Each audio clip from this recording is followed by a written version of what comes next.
Right, well, welcome everybody, and thanks very much for taking time out in what is an absolutely unbelievable time for us in the NHS at the moment, with the COVID vaccine pandemic and also doing the vaccinations as well. It's really, really difficult. So just in terms of apologies, I do have some, and I was just going to read these out. Amanda wasn't coming from North Yorkshire, but Charles, you've attended on her behalf, so thank you. I've got apologies from Richard Scott from South Tyneside. I don't know if is there anybody on from South Tyneside. I suppose it would be. Should that not be North Tyneside? Yeah. Richard from North Tyneside, yes. It would be Mark, but of course Mark's not here at the moment. But hopefully he'll join us during the course of this. I know he said he was going to be in and out of various meetings today. Stephen Childs from Next, but Jackie is kindly attending on Stephen's behalf, so welcome Jackie. Pozzy's not available, and Caroline Gitsum is going to attend in his place. Is Caroline here? Can you see? Is Caroline here? I can't see Caroline. No, I don't know if they're attending. John, she said to me yesterday she was coming along. Okay, yeah. Got that. Is there anybody else who's got any other apologies for anybody at the moment? No. Mark Dornan, John? Yes, Mark sent some through this morning, said he might be a little bit late. Yes, thank you for that. So I think as we've noted there, we're not quorate, but one of the things I would say is that actually we're not making any decisions today. So it's just a question of working our way through the agenda. And again, it will be as per normal in two parts. The part one, which again, as I said before, we're making this available to the public on websites, and then obviously the part two. Just in relation to declarations of interest, apart from those that are already down on the register, is there anything from anybody else in relation to any of the items on the agenda today? Okay. What I was going to do then, first of all, just in terms of the minutes themselves, just for accuracy, going through page by page, I'll start now, page 1, page 2, page 3, page 4. Okay, happy with those, so we'll accept those as a true record of our meeting last time. The only things that are on the action log, one is for the Academic Health Science Network to do a progress update, which is on the agenda for today. So that one should be cleared as of today, once we've gone through that presentation. So thank you for that. Just then in relation to anything on those minutes, matters arising, which is not on the agenda, is there anything that anybody wants to pick up at all before I move on? No? Okay. We were due then to have a presentation from Steve Parry about the How Fit programme from Newcastle Gateshead, which Mark Dornan had asked us to put on. But I don't see Steve at all, and I take it you've had no contact from Steve, Gillian. I haven't. No, sorry, no. Okay. I don't know. Just quickly. Hello, is that you, Mark? Sorry, hello, Mark. I am sorry, briefly listening in. I'm on another meeting at the same time, so apologies. I'm going to dip in and out of this one. Okay, but Steve Parry, I think, was just waiting for an invite from yourself, Gillian. So I think if you can just send him an invite for a slot, that's what he was hoping for. All right, I'll send him another one. Thank you. What we'll do then is we'll just, if you do that, Gillian, what we'll do is we'll do the Academic Health Science Network whilst we're waiting for Steve to join us. So again, this, as I said last time, was from an update from the last meeting, and I think we have Nicola and Stephanie who are going to give us. Yeah, hello. How do you want to do this? You've kindly done a report for us. Dave, do you want to introduce it, then pass over? How do you want to do it? I mean, I'm happy the ladies get straight into it. There's probably some other stuff around this that we can pick up, which was about subscriptions to the AHSN that the AOs we've talked about and input into that. I think it'd be quite useful if the two colleagues just get straight into it, if that's okay. Okay, then. No problem. Thanks for that, David. So Nicola and Stephanie, over to you. And as I said before, thank you very much for the report. It's very useful. Thank you. Thanks, John, and thanks, David, for allowing us to have this opportunity to speak to you all. So for those of you that don't know me, I'm Nicola Hutchinson, and I'm the CEO of the Academic Health Science Network. Some of you may have known me under Nicola Wesley. I recently got married in the pandemic, so I have slightly changed my name. And also I've got my colleague, Stephanie Walton, who's on the call, who's our Director of Finance. As you mentioned, John, I've prepared a short paper kind of demonstrating, outlining the remit of the Academic Health Science Network in the North East and North Cumbria. I wasn't really going to go through that unless anybody's got any kind of key questions, which I'm obviously happy to answer. But I think the purpose of this this kind of discussion was exactly what David said in terms of the changes that are happening in the regional landscape, and just a kind of a bit of a chat about those. So in terms of the EHSN, we conducted a landscape review back in January last year that was led by Stephen Singleton and initiated by our board, of which both Mark Dornan and David Gallagher are members of. And that highlighted a number of recommendations that we are in the process of implementing. So in particular, we are looking at our strategy at the moment and how we become, I guess, less reliant upon our national commissioners so that we can serve the better needs of the regional players.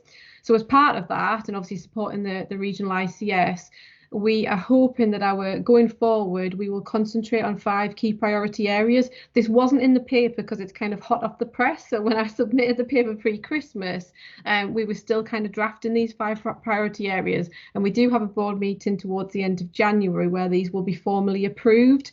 But the first one is addressing the health inequalities that have obviously been exacerbated in the region due to COVID-19. So that builds upon a lot of the national and regional programmes that we were working on anyway that were dedicated to that space. Supporting anchor organisations within the region in terms of that social and economic recovery agenda. So whilst obviously many organisations are currently dealing with the crisis of the pandemic, how can the EHSN help support the regional players in terms of that social and economic recovery agenda? So we are specialists in innovation. How can we do horizon scanning to kind of plug gaps in terms of unmet needs and that sort of thing?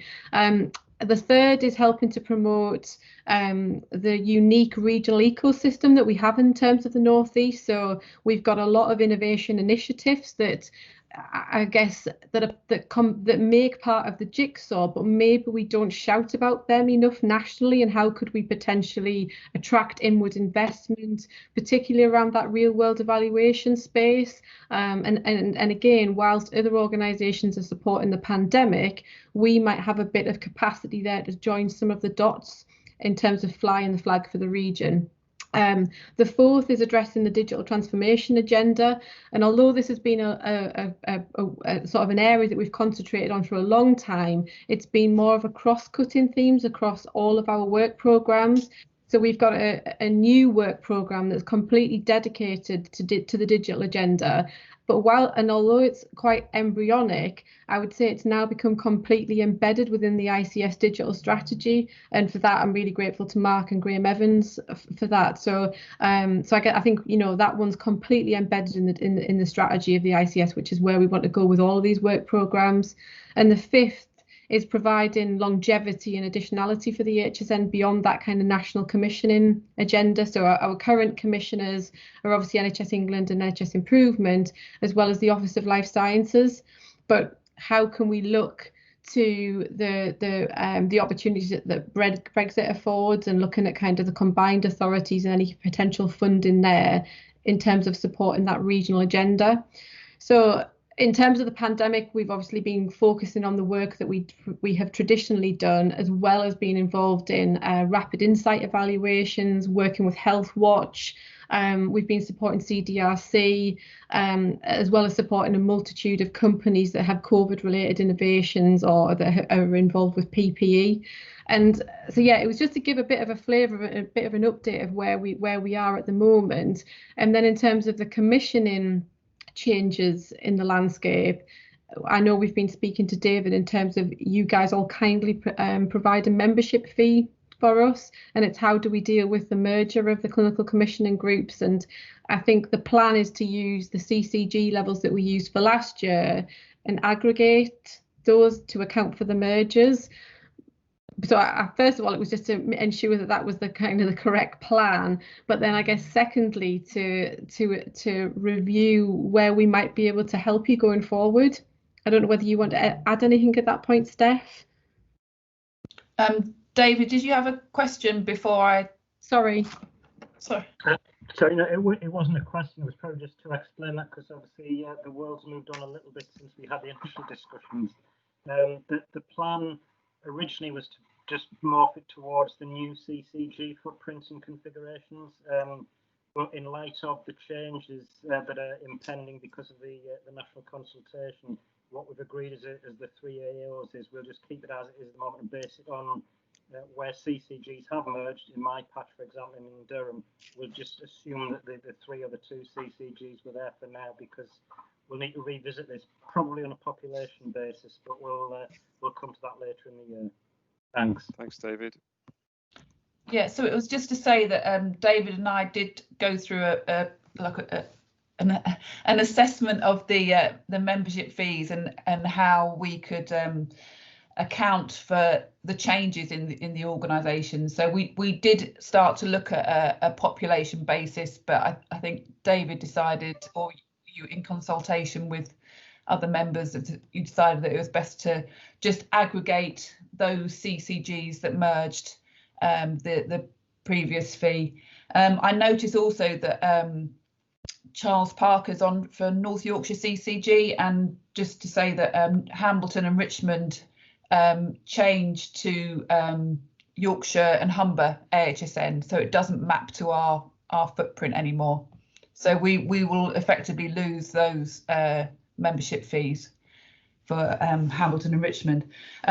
The total amount of membership fee we get from CCGs is about just over £150,000 per annum, and that goes towards our fixed costs.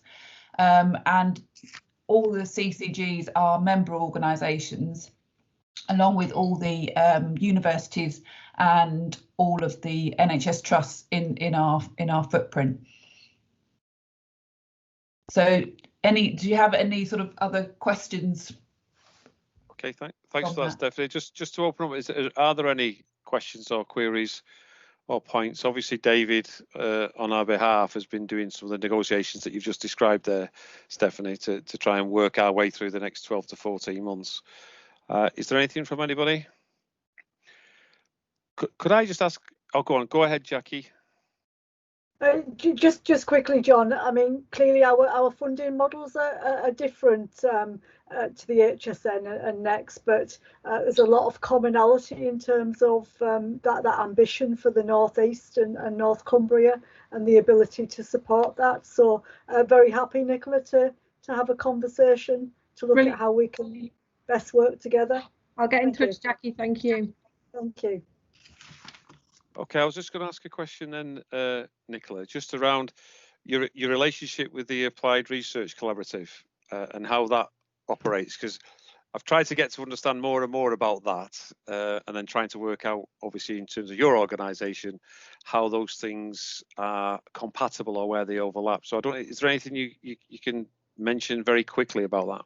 Yeah, so I guess kind of that's the point I'm trying to make, sort of, John, in terms of that ecosystem is complicated. So I think we have a job as an AHSN to act in that broker role and maybe kind of try and promote the regional landscape and how these dots all kind of fit together. So in terms of the ARC, we were we helped actually that application process. So we were heavily linked in with Eileen Kaner and colleagues, and we actually fund the implementation lead. So Paula Whitty within the ARC is co-funded by the HSN. In terms of we meet with the ARC, and we've linked in with the Clinical Research Network as well, because of that evaluation sort of research space, and we meet on a monthly basis.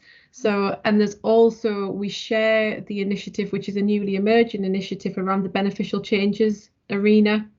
So, which is a list of innovations that have been highlighted from the front line and how you can review them and evaluate them quickly to get them into practice.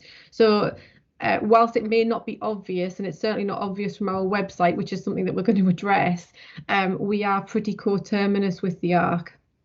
Okay, no, that's very useful, Nicola. Thank you for that. So I don't want to prolong this if no one else has got any other questions. Okay, I'm not seeing anything. Can I just say, Nicola, thank you very much, and to yourself as well, Stephanie, just to prepare the report and taking the time out to come and speak to us. And David, thanks for initiating that as well. You're more than welcome to stay, by the way, for the public part of the meeting. If you need to do other things, then please go and do other things. But thank you for taking the time out. So appreciate that. We'll probably go and I've got a few things to do, but thanks ever so much. I really appreciate it. And it goes without saying, if we can do anything else to help, then please do shout. Yeah. And thanks ever so much, David, for the introduction. Yeah, okay. Thanks a lot. Take care. Thank you very much. Bye-bye. Okay. Just moving backwards a step then. I think we've now been joined by Steve, if I'm not incorrect. Steve, are you here? Steve Parry? I am indeed. Hello. Yeah, just unmutificating myself. Hello. Hello, Steve. I don't know if Mark Dornan can hear or not, because I know that Mark's just trying to manage a couple of things at the moment. But I'm correct in saying, Steve, that Mark was very keen for us to just have a very short presentation from yourself in relation to the work that you're doing around the How Fit programme. But I don't know, Mark, is there anything you want to add, and then you can hand over to Steve if that's okay. Thank you so much, and really value this opportunity. Steve has done some fantastic work in our area, and I guess what we just see is a huge opportunity to scale that work up and to share it with our other areas. We know that over the COVID period, we've had huge levels of inactivity, and I know without stealing Steve's thunder, there are huge things that we can do to try and help that inactivity be addressed and prevent people coming to even more harm than they have done over this period. So I guess this is where there's an innovation at a local level that we think can be scaled up, and we hope that this is a real good opportunity to do that. So thank you. Over to Steve. Okay, Steve, away you go. Thank you very much, John. I'll try and find my presentation here. Sorry.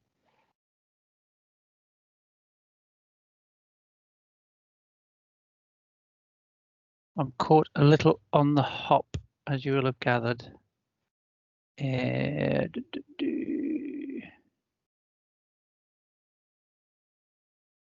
My apologies for the delay, folks. It's okay. Perhaps, Steve, I'll just mention some of the work we have done whilst you're getting that. I think Steve has very kindly produced some material that's gone into all households, and it's been sent out across North Tyneside, Northumberland, and Newcastle and Gateshead. And then a company that has produced some website resources and various other bits of work to try and help people's activity levels increase. Steve, do just take over when you're ready. Sure, away we go. So the How Fit plan, I've had a long and torrid interest in trying to get people more active. I'm an acute physician and geriatrician by trade, and have worked with Mark and colleagues in Newcastle Gateshead CCG now for the last few years as clinical director for older people, and have recently joined North Tyneside CCG in the same role. And an opportunity came up to try and do something positive for members of the population who, through no fault of their own, are stuck at home and becoming gradually, slowly but surely, more and more deconditioned as the pandemic progresses. So we conceived of the How Fit plan. The How Fit plan is the home well-being and fitness plan, and it was a way to try and get people exercising. There's a great deal of stuff out there for people who are very active or people who are capable of being quite active. And things like couch to 5K, for instance, spring to mind. There are similar kinds of things for swimming and for cycling.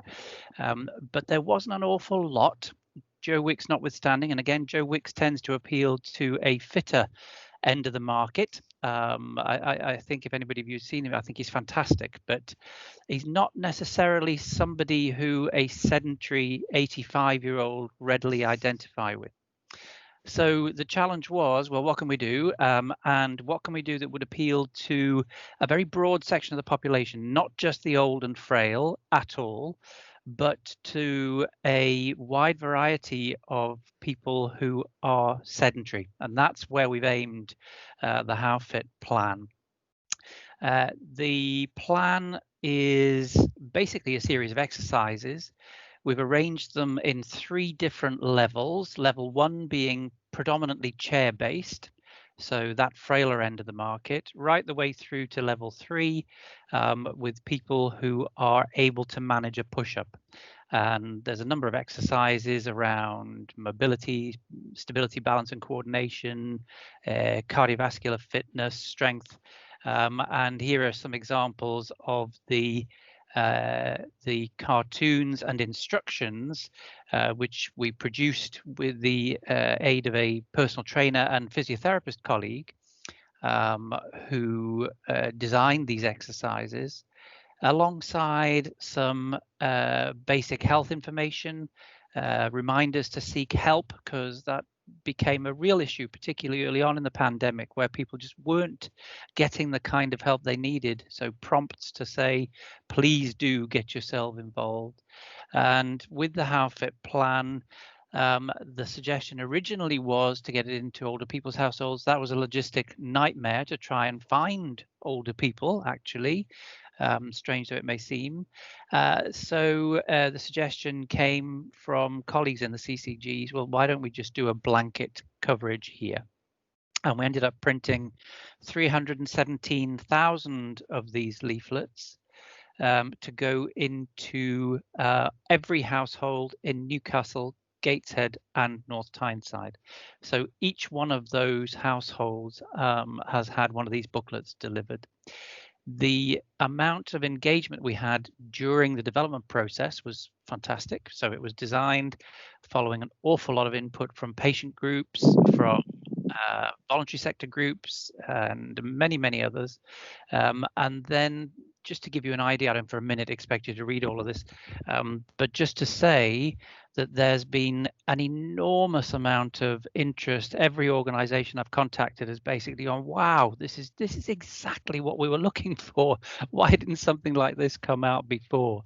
And so here it is.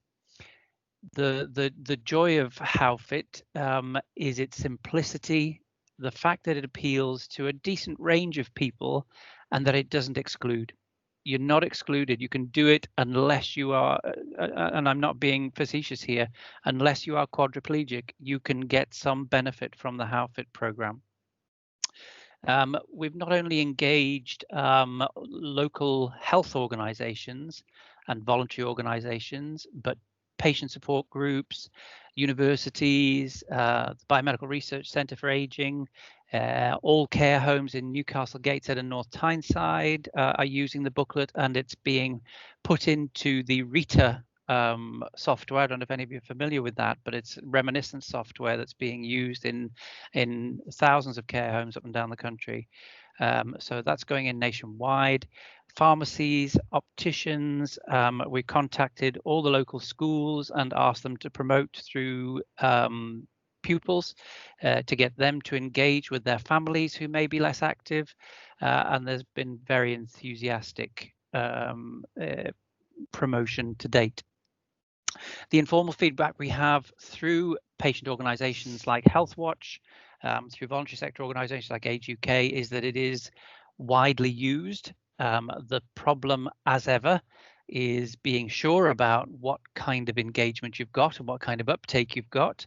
It's always difficult to measure in this kind of booklet, but the organisational take up, and we're having a second wave of recontacting all these folks to say, please do. The number of people, I've had people from South Tees call up and say, can we use this, please? I've had COPD rehabilitation groups. It's extraordinary. Once people see it, they really go for it. But we are organising a questionnaire study to see where this goes. And I should have mentioned there's an associated website, I'll put it in the chat afterwards, that carries videos and animations of all the exercises. It's very simple to use. We've deliberately, after a couple of iterations, designed it so that it's not even vaguely onerous to just click in and dip in and out and see what you can do, alongside a Facebook Blitz.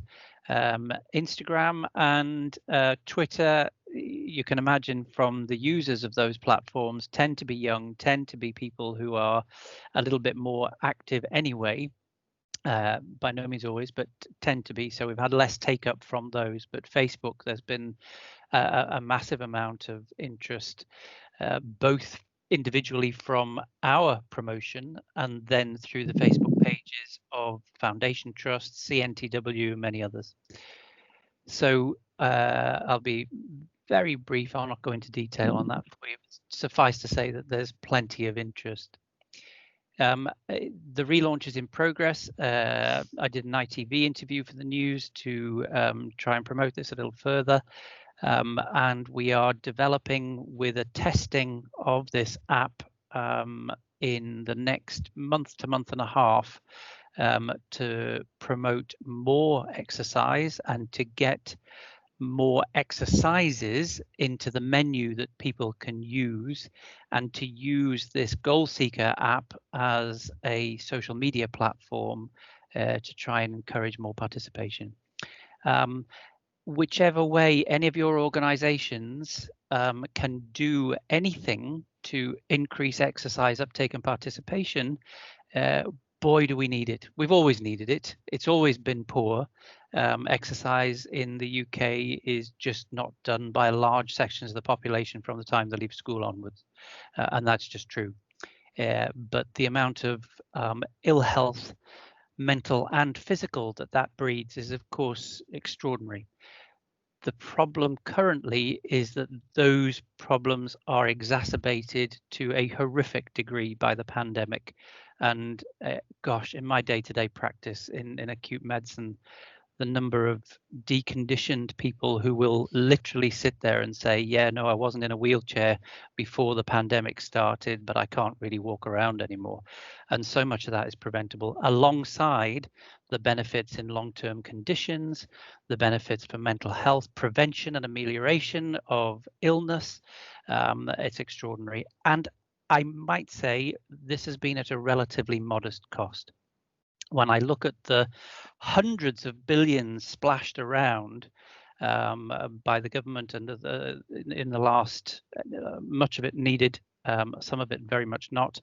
But the 3 boroughs, the printing costs, design, website and postage, these all went out through Royal Mail, second class.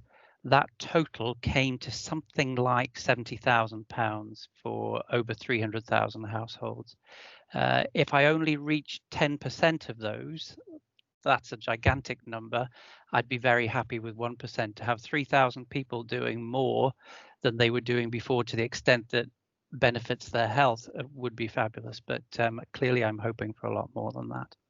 So I'll leave it there and see if you have any further questions. Okay, thank you, Steve. Thank you very much for that. Are there any questions? I see you've got your hand up, Michelle, so I'll hand over to you first. Yeah, this sounds absolutely fantastic, Steve, and thank you for the presentation.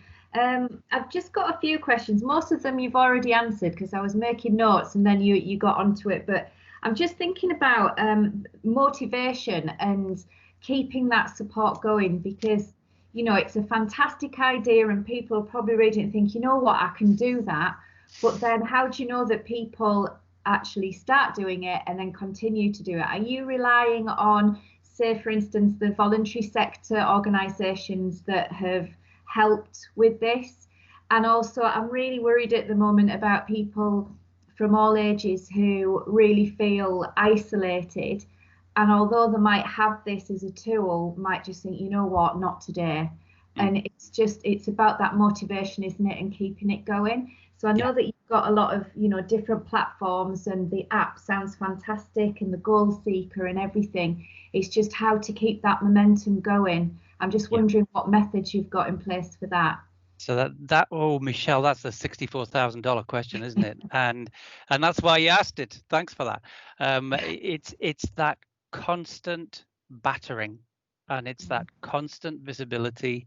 It's that constant getting it into people's line of sight and giving them permission to say it's okay to exercise, and don't be put off just because you're having a struggle to get from your chair to the bathroom doesn't mean that you can't benefit from this.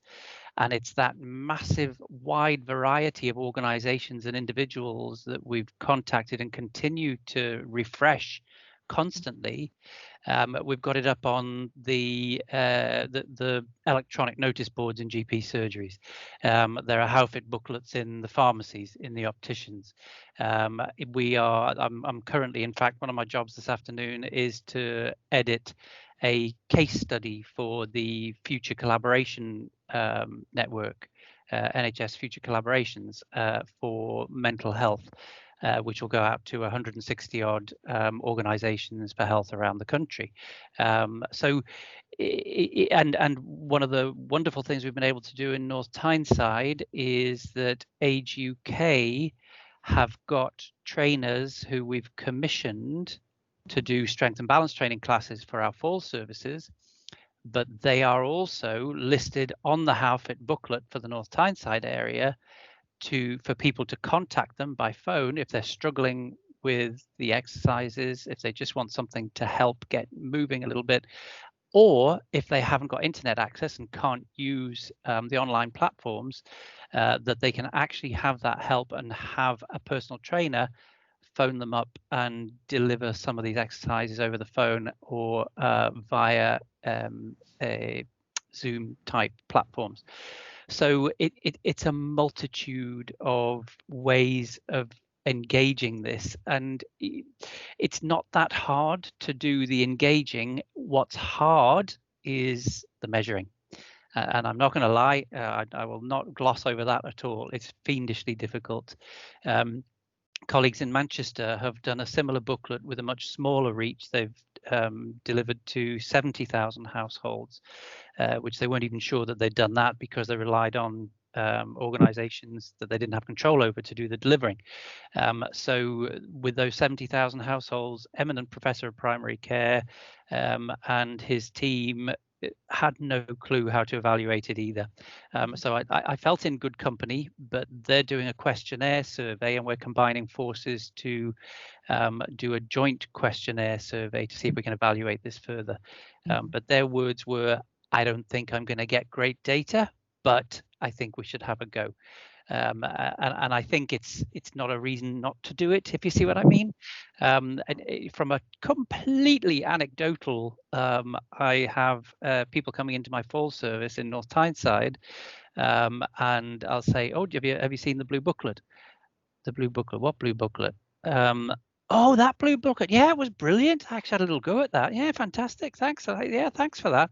There's one or two look blankly and say, yeah, it's probably in the recycling, but the majority have at least seen and clocked and that it's something that they can use.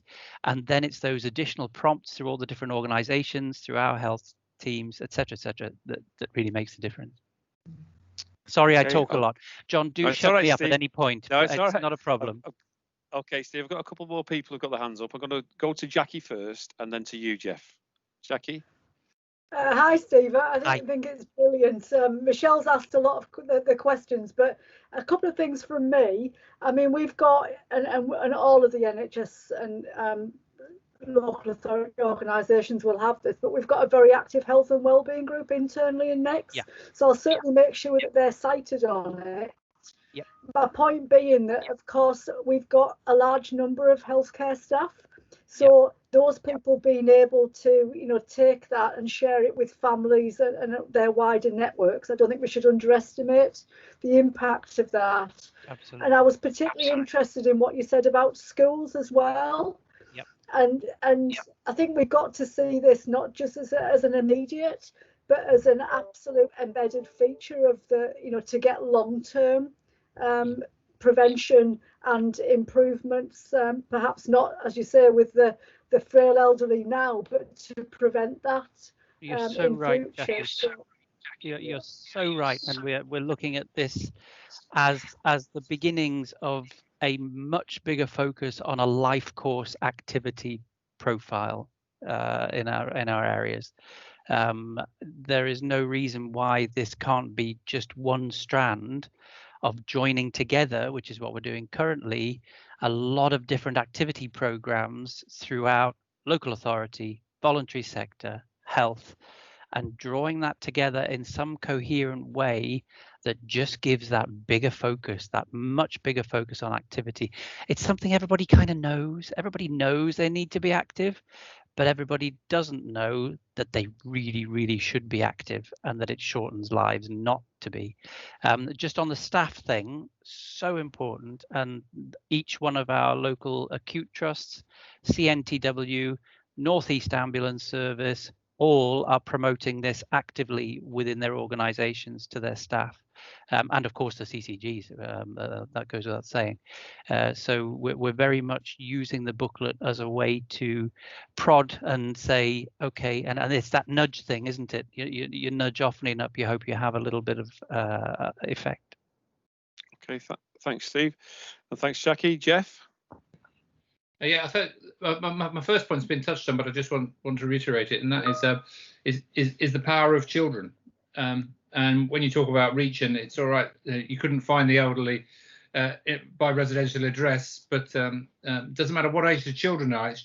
I find in my work, it's children who are often the change makers within the family group, and if you can change behaviour with the children, then the parents sometimes follow, and that kind of stuff. So in terms of reach and getting to them, and the platforms you talk about, promoting it with a different message to the child audience, whether that child is a teenager or whether they're 50, the platforms have their place to market that message, and it's just a different message, isn't it?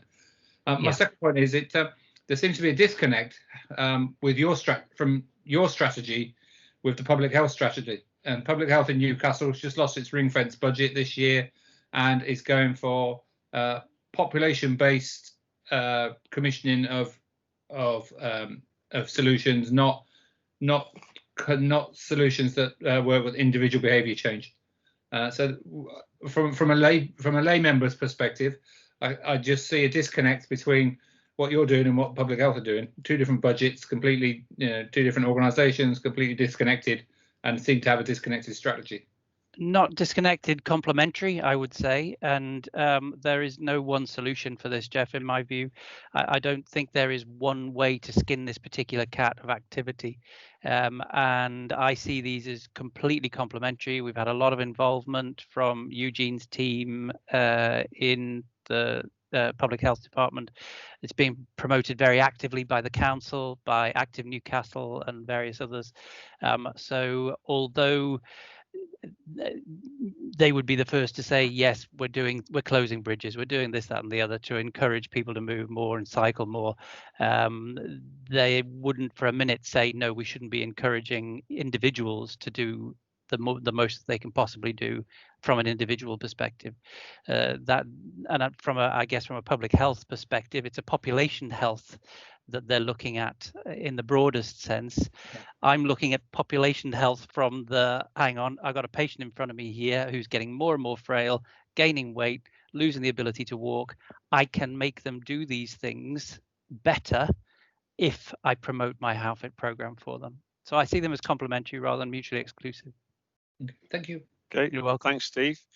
I've not seen any more hands up, so I was going to draw it to a conclusion there. But Steve, you, in terms of trying to spread the word, because I mean, in a perfect world, should we say, when the ICS is working, we would have this probably as an element of the preventative stroke population health program for the ICS. With material and all the kind of public facing stuff and the website all being done at that level. But in the absence of that at this moment in time, and whether we ever get to that is another matter. But in the absence of that, is how accessible and how willing are you to share, Steve? Completely. Yeah. And colleagues in the CCG, none of us are precious about this. We want this. This can go to the moon and back for all I care. All we want is for people to do more. A little bit of acknowledgement would be good for Newcastle and Gateshead and North Tyneside CCGs. But other than that, as I say, I'll put the website, the web address on the chat. And from that, you can download the booklet. We're very happy to share. I can share PDFs, whatever you want. If people wish to do print runs, we can sort out that with Jump, the company that did the design. They did a phenomenal job on it. I was just going to say on that basis, Steve, because there's a very practical base to this as well as spreading the word verbally like we're doing today. Is that if I get Gillian to link in with you, Steve, to get as much material as we possibly can, and then we can distribute it through this network with the CCGs Sure. and say, this is available, this is how you can use it, this is what we'd like you to do, this, you know, in terms of any restrictions that you have on it. Does that sound like a way forward? Is that okay? Fantastic. In terms of transparent? Sounds great to me. Thank you. Okay. And Mark, I don't know if there's anything you want to add from the CCG's perspective in terms of Newcastle and Gateshead. Are you okay with that? Absolutely fantastic. So thanks for the opportunity to share the great work that they're doing. And as I say, I think Steve's got some fantastic resources that would work really well in other communities. So I think if we can make that work, that shows a really good example of us sharing best practice. Yeah. Okay. Well, thank you very much, Steve, for taking time out to come and present to us. It's really appreciated. And as you say, very hard to evaluate for the reasons that you said, but I think you're absolutely right. It's a drip effect, and you've got to keep doing it. It's better than sitting back and doing nothing, is what your point is. So well done. Absolutely. And thanks, Mark, for organising it. Okay, you're more than happy to stay, Steve, if you want, for the rest of the public meeting, but if not, you've got other things you need to do. Fair enough as well. Okay. Thank you. I'll make a move, but I'm very grateful for your time. Thank you. Okay. Thanks, Steve. Bye-bye. Appreciate that. Okay. Just in relation to the sort of final part of the agenda, item 6, I wasn't expecting big, massive reports here or anything, but I've just listed there from our work plan. I'm probably expecting that there won't be very much movement on this, but I just think it's necessary for us to show where we're up to and the reasons why we maybe not developing as much as we can, which are relatively obvious for a number of these. But I was hoping to go through with the people present. And I don't know if Matthew's here or not. But I think that Graham is, and I know you're here, Neil.